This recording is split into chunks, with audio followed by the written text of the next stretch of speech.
మన ప్రభువు రక్షకుడైన యేసుక్రీస్తు నామములో మీ అందరికీ కూడా నా యొక్క శుభాలు తెలియజేస్తూ ఉన్నాను. బాగున్నారు కదా? మీరు సంతోషంగా ఉండాలని, తీవ్రకరంగా ఉండాలని, ఆశీర్వాదకరంగా ఉండాలని దేవుని యొక్క దైవజనుడిగా, దేవుని యొక్క సువార్థికుడిగా, దేవుని యొక్క పనివాడిగా ప్రతిరోజు కూడా మీ కొరకు, మీ కుటుంబాల కొరకు, మీ బిడ్డల కొరకు, మీ యొక్క చేస్తున్న పని పాటల కొరకు కూడా దేవుని యొక్క దైవజనుడిగా ప్రార్థన చేస్తూ ఉన్నాను. అలాగే నా కొరకు, నా పరిచర్య కొరకు, నా యొక్క సువార్త కొరకు, నాకు ఇచ్చిన బిడ్డల కొరకు, ఇచ్చిన సంఘము కొరకు మీరందరూ కూడా వ్యక్తిగతమైన ప్రార్థనలో జ్ఞాపకం చేసుకుంటూ ఉన్నారని నేను సంతోషిస్తూ ఉన్నాను. ప్రియమైన దేవుని యొక్క బిడ్డలారా, మనం ఈ రోజుని మనము ప్రాముఖ్యమైన సమయంలోనికి మనకు వస్తూ ఉన్నాము. అయితే ఈరోజు చాలా విలువైన రోజు, ఈరోజు చాలా అమూల్యమైన రోజు. ఎందుకనంటే దేవుడు మనకిచ్చిన కృప, ఆయన యొక్క ఆశీర్వాదాలు మన మీద ఉన్నాయి. ప్రతిరోజు కూడా దేవుడు ప్రతిరోజుని ఆశీర్వదించాడు. ప్రతి సమయాన్ని ఆయన ఆశీర్వదించాడు. ప్రతి స్త్రీ పురుషులను ఆశీర్వదించాడు. మనకిచ్చిన బిడ్డలను ఆయన ఆశీర్వదించాడు. ఏ ఒక్క వ్యక్తి నాశనం అయిపోకూడదని దేవుడు ఆశిస్తూ ఉన్నాడు. ఏ ఒక్క వ్యక్తి పాపమైన ఊబులో పడిపోకూడదు అని దేవుడు ఆశిస్తూ ఉన్నాడు. ఏ ఒక్క వ్యక్తి పాపమైన లోకములో తిరగకూడదు అని దేవుడు ఆశిస్తూ ఉన్నాడు. పాపమని మరి గుంటలోనికి దిగజారిపోకూడదు అని దేవుడు ఆశిస్తూ ఉన్నాడు. మన మీద ఆయన ఆశ కలిగి ఉన్నాడు. ఆయన మన మీద ఆశ పెట్టుకొని ఉన్నాడు. ఆశపడ్డ ప్రాణాన్ని దేవుడు తృప్తిపరిచే దేవుడు. ఆకాశ పక్షులను చూడండి, అవి విత్తవో, కోయవో, గూటుల్లో దాచుకోవు అని ప్రభు సెలవిస్తూ ఉన్నాడు. మరి లేడికలను చూడండి, అవి నీటి వాగుల కొరకు అవి ఆశ కలిగి చూసినట్లుగా మనం చూస్తూ ఉన్నాం. ప్రతి విషయంలోనూ కూడా దేవుడు మనకి తోడుగా ఉండాలని దేవుడు మన పట్ల ఒక సంకల్పాన్ని ఆయన కలిగి ఉన్నాడు. ఆయన మనల్ని తన రాజ్యం నుండి ఈ లోకానికి ఎందుకు పంపించాడు అని అంటే దేవుని యొక్క సంకల్పాన్ని నెరవేర్చడానికి, దేవుని యొక్క పనిని నెరవేర్చడానికి, దేవుని యొక్క పని ఈ లోకంలో చేయటానికి దేవుడు ఈ లోకానికి నిన్ను ఒక మానవుడిగా ఈ భూలోకానికి నేను పంపించాడు. అయితే ప్రేమిన దేవుని యొక్క బిడ్డలారా, దేవుడు నిన్ను పంపించడానికి ఒక లక్ష్యంతో నిన్ను పంపించాడు. అంతే తప్ప కానీ నీవు ఈ లోకంలో నీ అందసందాల కొరకు, నీ ఆనందాల కొరకు, నీ సంతోషాల కొరకు నువ్వు జీవించడానికి కాదు. దేవుడు నిన్ను పంపించింది ఆయన లక్ష్యం కొరకు. దేవుడు నిన్ను పంపించింది ఆయన పని కొరకు. దేవుడు నిన్ను పంపించింది ఆయన పనిలో అనేక మందిని దేవుణ్ణి వైపుగా నడిపించడానికి. ప్రియమైన దేవునికి బిడ్డలారా, దేవుడు ఆయన అద్భుతమైన కార్యములు చేసే దేవుడు. ఎందుకనంటే ఆయన నోరు మూసుకుని కూర్చునే దేవుడు మాత్రము కాదు. ఆయన ఏకైక దేవుడు, ఒక్కడే దేవుడు. ఆయన ప్రభువైన యేసు క్రీస్తు. అయితే ఈ ప్రభువైన యేసు క్రీస్తు మన మానవులందరికీ కొరకు ఆయన ప్రాణం పెట్టడానికి ఈ లోకానికి వచ్చాడు. ఎందుకని ప్రాణం పెట్టడానికి వచ్చాడు అని అంటే, ఈ లోకంలో నీవు పాపం అనే చీకటిలో నింపబడిపోయావు, పాపం అనే ఊబులో కూరుకుపోయావు.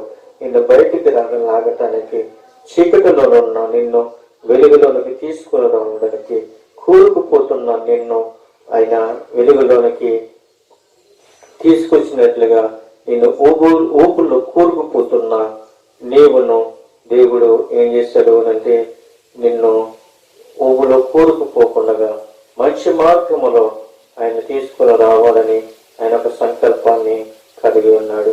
అయితే ప్రియమైన దేవుని బిడ్డలారా, ఈ లోకంలో మనం బ్రతికినంత కాలము కూడా మనము చీకటిలో బ్రతకకూడదు. మనం ఎక్కడ బ్రతకాలి అంటే వెలుగులో బ్రతకాలి. దేవుడు వెలుగు కమ్మని ఆయన పలకగా వెలుగు కలిగినట్లుగా మనం చూస్తున్నాం. సూర్యుని చంద్రులను మరి ఆయన గొప్ప పేర్లు పెట్టి పిలిచినట్లుగా మనం చూస్తూ ఉన్నాం. అలాగే ఆదామును అవ్వను పేర్లు పెట్టి ఆయన పిలిచినట్లుగా, ఆయన పోలుకు చొప్పున ఆయన నిర్మించినట్లుగా మనం చూస్తూ ఉన్నాం. ఈ లోకంలో మనల్ని కూడా ఆయన పేరు పెట్టి పిలుస్తూ ఉన్నాడు. ఆయన పేరు పెట్టి ఆహ్వానిస్తూ ఉన్నాడు. ఆయన మనకి మంచి పేరు పెట్టాడు. ఏంటి అని అంటే నా కుమారుడా, నా కుమార్తె అని ఆయన పిల్లలుగా మనల్ని ఆయన పిలుస్తూ ఉన్నాడు. అయితే ఈ రోజుని కొన్ని నిమిషాలు దేవుని యొక్క వాక్యాన్ని మనం నేర్చుకోబోతూ ఉన్నాం. చూడండి ప్రియమందరికి బిడ్డలారా, మన ప్రభువైన యేసు క్రీస్తు పాపము విషయమై ఒక్కమారే చనిపోయాను అన్న మాటలో మనం చూసినట్లయితే రోమపత్రిక 6వ అధ్యాయము మరి 10-11 వచనాల్లో మనం చూసినట్లయితే అక్కడ ఒక మాట మనకి కనబడుతుంది. అనగా ఆయన చనిపోవుట చూడగా పాపం విషయమై ఒక్కమారే చనిపోయాను, కానీ ఆయన జీవించుట చూడగా దేవుని విషయమై జీవించుచూ ఉన్నాడు. ప్రియమైన దేవునికి బిడ్డలారా, అటువలే మీరును మీ పాపముల విషయమై మృతులుగాను దేవుని విషయమై క్రీస్తు యేసు నందు సజీవులుగాను మిమ్మల్ని మీరే ఎంచుకొనడి అని చెప్తూ ఉన్నాడు. పాపము విషయమై ఒక్కమారే చనిపోయాను. ఎందుకనంటే ఆయన చనిపోవుట చూడగా, ఎవరు చనిపోవటం చూడగా అనంటే ప్రభువైన యేసు క్రీస్తు చనిపోవుట చూడగా. ఎవరు చూడాలి అంటే మనం చూసామా లేదా? ప్రియమైన దేవుని బిడ్డలారా, యేసుక్రీస్తు చనిపోవటము తన తండ్రి చూశాడు. యేసుక్రీస్తు చనిపోవటము మానవాళ్ళు చూశారు. యేసుక్రీస్తు చనిపోవడము పాపులు చూశారు. యేసుక్రీస్తు మరి చనిపోవడము అనేకమైన ప్రజలు చూశారు. ఎందుకనంటే ఆయన ఒక్కసారి ఆయన చనిపోయాడు. ఎందుకని చనిపోయాడు అంటే ఆయన పాపం విషయమై చనిపోయాడు. కానీ మనం ఏం చేస్తున్నామో తెలుసా ప్రియమైన దేవునికి వదిలారా? ప్రతిరోజు కూడా యేసుక్రీస్తు యొక్క గాయాలను ప్రతిరోజు మనము ఆయన గాయాలు రేపుతూ ఉన్నాం. ఆయన్ను ప్రతిరోజు కూడా శిలువను వేస్తూనే ఉన్నాం. ఎందుకనంటే మనం పాపం అనే మన లోకంలో ఉన్నాం కనుక మాట ద్వారాగా ఆయన శిలువ వేస్తున్నాం, ఆలోచన ద్వారాగా ఆయన శిలువ వేస్తున్నాం, నడవడిక ద్వారాగా ఆయన శిలువ వేస్తున్నాం, మన పడకల ద్వారాగా ఆయన శిలువ వేస్తున్నాం, మన మాట ద్వారాగా ఆయన శిలువ వేస్తూ ఉన్నాం. ప్రతి విషయంలో కూడా క్రీస్తు యేసును మనం ఏం చేస్తున్నామో తెలుసా? ఆయనను మనం ప్రతిరోజు గాయాలను రేపుతూనే ఉన్నాము. ఆయన గాయములోంచి ప్రతిరోజు కూడా రక్తము కారుతూనే ఉంది. ఎందుకనంటే యేసుక్రీస్తు పాపుల కొరకు ఒక్కసారి చనిపోయాడు. కానీ మనము ప్రతిరోజు కూడా యేసుక్రీస్తుని ఏం చేస్తున్నాము అంటే ఆయనని ప్రతిరోజు సిలువ వేస్తూ ఉన్నాం. ప్రతిరోజు ఆయన గాయాలని రేపుతూనే ఉన్నాము.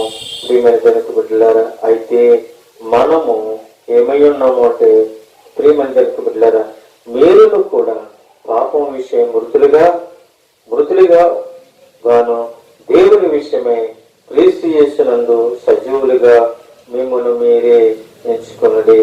నిజమే, మనం ఎలాగున్నామంటే లోకంలో ఉన్నాం, కానీ బ్రతికున్న మనము మృతులుగానే బ్రతుకుతున్నాము.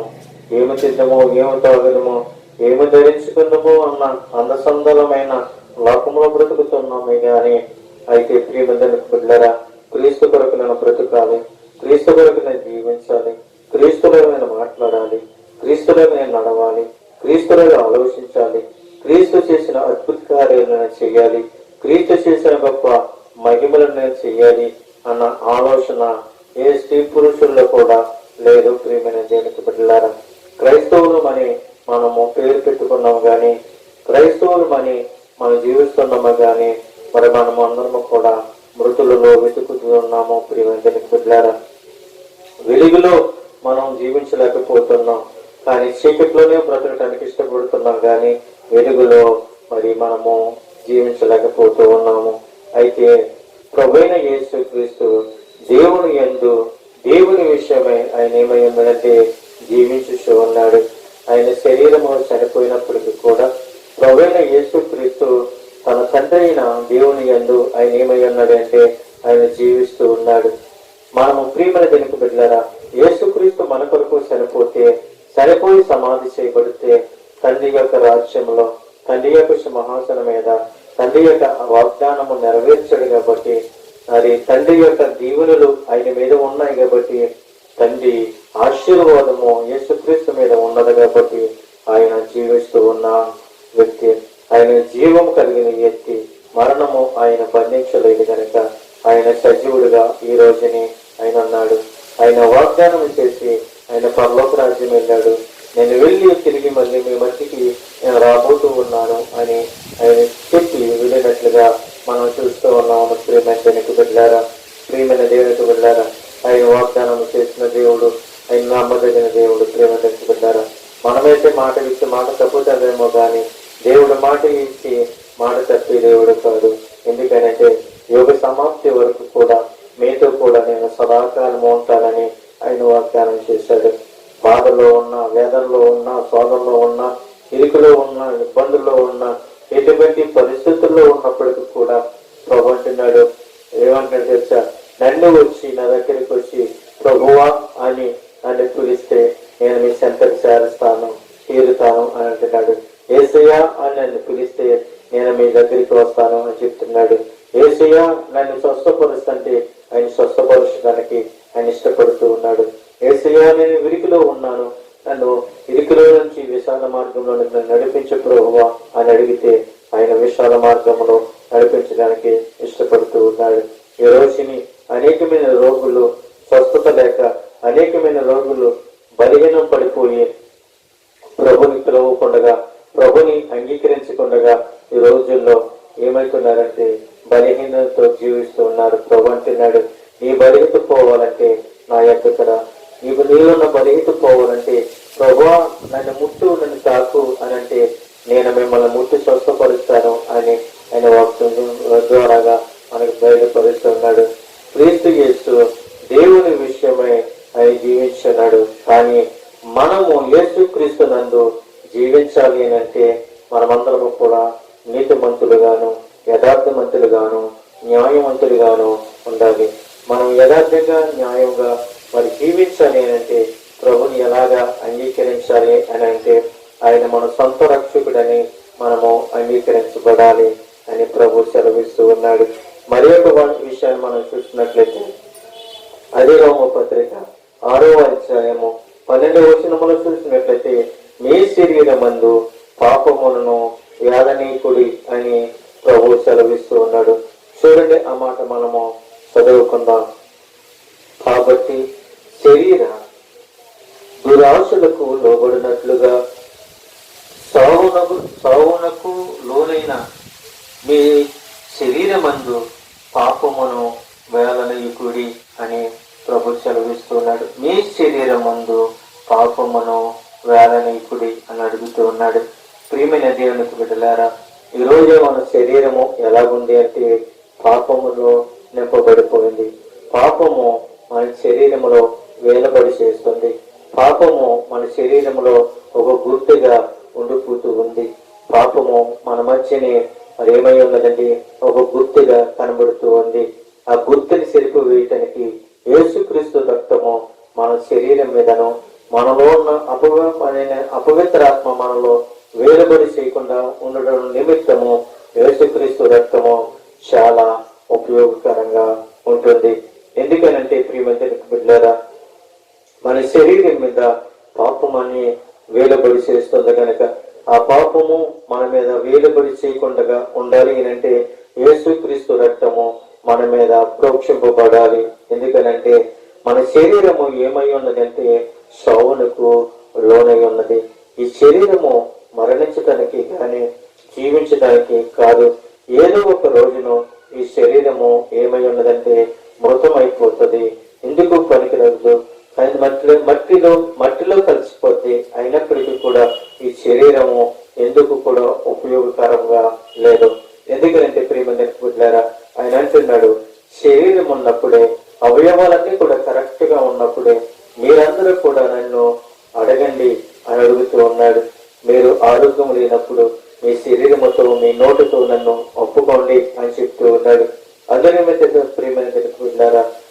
అంటూ ఉన్నాడు, మీ శరీరమందు పాపమును వేలనీయుకుడి అని అడుగుతున్నాడు. మన శరీరం మీద ఏ అధికారం ఉండాలి అంటే, ఎవరికి అధికారం ఉండాలి అంటే యేసుక్రీస్తుకే అధికారం ఉండాలి, కానీ దుష్టుడికి మాత్రము అధికారము ఇవ్వకూడదు అని ప్రభు సెలవిస్తున్నాడు. దుష్టుడు మన మీద వేలుబడి చేస్తే మన శరీరం పాడైపోద్ది, మన అవయవాలు పాడైపోతాయి. దానికి సాదృశ్యంగా మనం జ్ఞాపకం చేసుకున్నట్లయితే యోబు ఏమై ఉన్నాడు అంటే దేవునికి లోబడిన వ్యక్తి, దేవునికి భయభక్తులు కలిగిన వ్యక్తి. అయితే సాతాను గారు యోబు మీద సాడీలు చెప్పి, సాడీల నుంచి యోబు మీద సాడీలు చెప్పి, సాడీల ద్వారాగా యోబును చిక్కించుకున్నాడు, యోబును గెలుచుకున్నాడు సాతాను గారు. కానీ యోబే గెలిచాడు. ఎందుకనంటే యోబు నీతిమంతుడై ఉన్నాడు, యథార్థమంతుడై ఉన్నాడు. పాపము యోబు మీద ఏలబడి చేయలేదు. ఎందుకనంటే సాతాను గారు ఎన్ని చిత్రహింసలు పెట్టినా, సాతాను గారు ఎన్ని శోధించినప్పటికీ కూడా యేసుక్రీస్తు పట్ల కనికరము కలిగిన మరి కనికరము కలిగి ఉన్నవాడు. ఏ దేవుని పట్ల యోబు కనికరం కలిగిన వాడు, దేవుని పట్ల భయం కలిగిన వాడు, దేవుని పట్ల భక్తి కలిగిన వాడు. ఎన్ని ఉన్నప్పటికీ కూడా, ఎంత ఆస్తులు సమకూర్చుకున్నప్పటికీ కూడా యేసుక్రీస్తు మరి పట్ల మరి యోబు ఏమై ఉన్నాడు అంటే నమ్మకము కలిగి ఉన్నాడు. నా యేసయ్య నాకున్నాడని, నా దేవుడు నాకున్నాడని, నా ప్రభువు నాకున్నాడని, నా సైన్యములకు అధిపతిని యెహోవా నాకు తోడై ఉన్నాడని యోబు ఒక నమ్మకము కలిగి ఉన్నాడు, ఒక నిరీక్షణ కలిగి ఉన్నాడు. మరి దేవుడి మీద ఆశ పెట్టుకుని ఆశతో జీవించాడు. అందుకు ప్రియమైన దైవ బిడ్డలారా, ఈ రోజున మనం జ్ఞాపకం చేసుకున్నట్లయితే యోబు మరి తన శరీరం మీద సాతానుగాడని వెలుబడి చేయలేకపోయాడు. ఎందుకనంటే యోబులో మరి నీతి యథార్థత అతనిలో ఉన్నది కనుక, యోబు దేవుని యందు జీవించాడు కనుక, మరి యోబు మీద పాపము లేదు కనుక, పాపం అనే వేలుబడి అతని మీద వేలుబడి చేయలేదు కనుక యోబు మీద నుండి ఆ పాపం అనేది పోయి మరి ఏమున్నది అంటే నీతి అనేది ఒక ముద్ర మరి యోబు మీద ఉన్నట్లుగా మనం చూస్తూ ఉన్నాం. ప్రియమైన దేవుని బిడ్డలారా, ఈ రోజున మనం చూసినట్లయితే శరీరము ఎందుకు పనికిరాదు కానప్పటికీ, శరీరము మరి బలహీన పడక మునిపే, శరీరము కృషించకపోక మునిపే, శరీరము నలిగిపోక మునిపే మీ సృష్టికర్తనైన దేవుడిని విశ్వసించండి, స్మరించండి అని ప్రభువు అడుగుతూ ఉన్నాడు. ఈ రోజుని ప్రియమైన దేవునికి బిడ్డలారా, మనం ఈ రోజుని ప్రభుని స్తుతించవలసిన వారమై ఉన్నామని మీకు నేను తెలియపరుస్తున్నాను. 2 విషయాలు మనము నేర్చుకున్నాము. 3వ విషయాన్ని కూడా మనం చూసినట్లయితే మరి యొక్క మాట మనకి దేవుడు బయలుపరుస్తున్నాడు. మీ అవయవములను పాపములకు అప్పగింపకుడి అని రోమపత్రిక 6వ అధ్యాయము 13వ వచనములో మాట్లాడుతూ ఉంది. చూడండి ప్రియమైన దేవునికి బిడ్డలారా, మరియు మీ అవయవములను దుర్నీతి సాధనములుగా పాపమునకు అప్పగింపకుడి, అయితే నీతి సాధనములుగా దేవునికి అప్పగించుడి అని ప్రభు సెలవిస్తున్నాడు. అంటే నీతి సాధనములుగా దేవునికి అప్పగించుకోవాలి. నీతి నీలో ఉండాలి. నీతి అనే సాధనము నీలో ఉన్నట్లయితే దేవునికి నీవు అప్పగించుకోవాలి అని ప్రభు సెలవిస్తున్నాడు. నిజమే ప్రియమంతులకు బిడ్డలారా, మన యొక్క అవయవములను ఎలాగున్నాయంటే పాపమునకు అప్పగించకండి అని ప్రభు సెలవిస్తున్నాడు. మన అవయవములన్నీ కూడా చేతితో పాపం చేస్తాం, కాళ్ళతో పాపం చేస్తాం, గర్భంతో పాపం చేస్తాం, ఆలోచనతో పాపం చేస్తాం, ఊహలతో పాపం చేస్తాం, చూపులతో పాపం చేస్తాం, నోటితో పాపం చేస్తాం, తలంపులతో పాపం చేస్తాం. అడుగుల నుంచి నడినంత వరకు కూడా ప్రతి ఒక్క మానవాళ్ళు, స్త్రీ పురుషులైనా కావచ్చు, ఎవరైనా కావచ్చు, ప్రియమైన దేవుని బిడ్డలారా, మన యొక్క శరీరములో మన యొక్క అవయవంలో ఏమున్నాయి అంటే ఆలోచనలు ఉన్నవి. శరీరమనే కోరికలలో మనలో నింపబడిపోయి ఉన్నవి. ఎందుకనంటే వాటిల్ని మరియు కోరుకునేవాడు సాతానుగాడి, శరీర కోరికల్ని పెంచేవాడు సాతానుగాడి. క్రీస్తు అంటున్నాడు, మీ శరీరములను చంపుకోండి అని అడుగుతున్నాడు. మన శరీరాన్ని మనము చంపుకున్నప్పుడే మనము దుష్టుడిని మనలోనికి రానివ్వకుండా మనం కాపాడుకోగలుగుతాం. ఎందుకనంటే అనేక మంది మన ఎద్దకు వస్తున్నారు, అనేక మంది ప్రజలు మనతో మాట్లాడుతూ ఉన్నారు అని అంటే, మనల్ని దేవుడిగా కొలుస్తూ ఉన్నారు అని అంటే, ఒక దైవజనుడిగా ఒక దైవజనురాలుగా నేను కొలుస్తూ ఉన్నారు అని అంటే, మన యొక్క అవయవములు ఎలాగ ఉండాలి అని అంటే ఒక సాధనముగా ఉండాలి. ఎలాగ ఉండాలి అంటే క్రీస్తు యొక్క స్వరూపంలోనికి మనము మార్చబడాలి.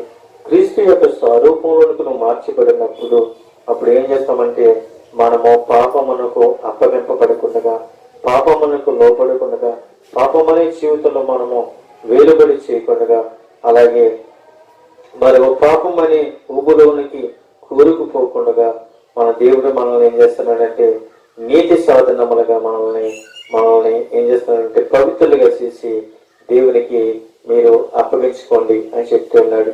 మనలో నీతి ఉండాలి, మనలో యథార్థం ఉండాలి, మనలో నమ్మకం ఉండాలి.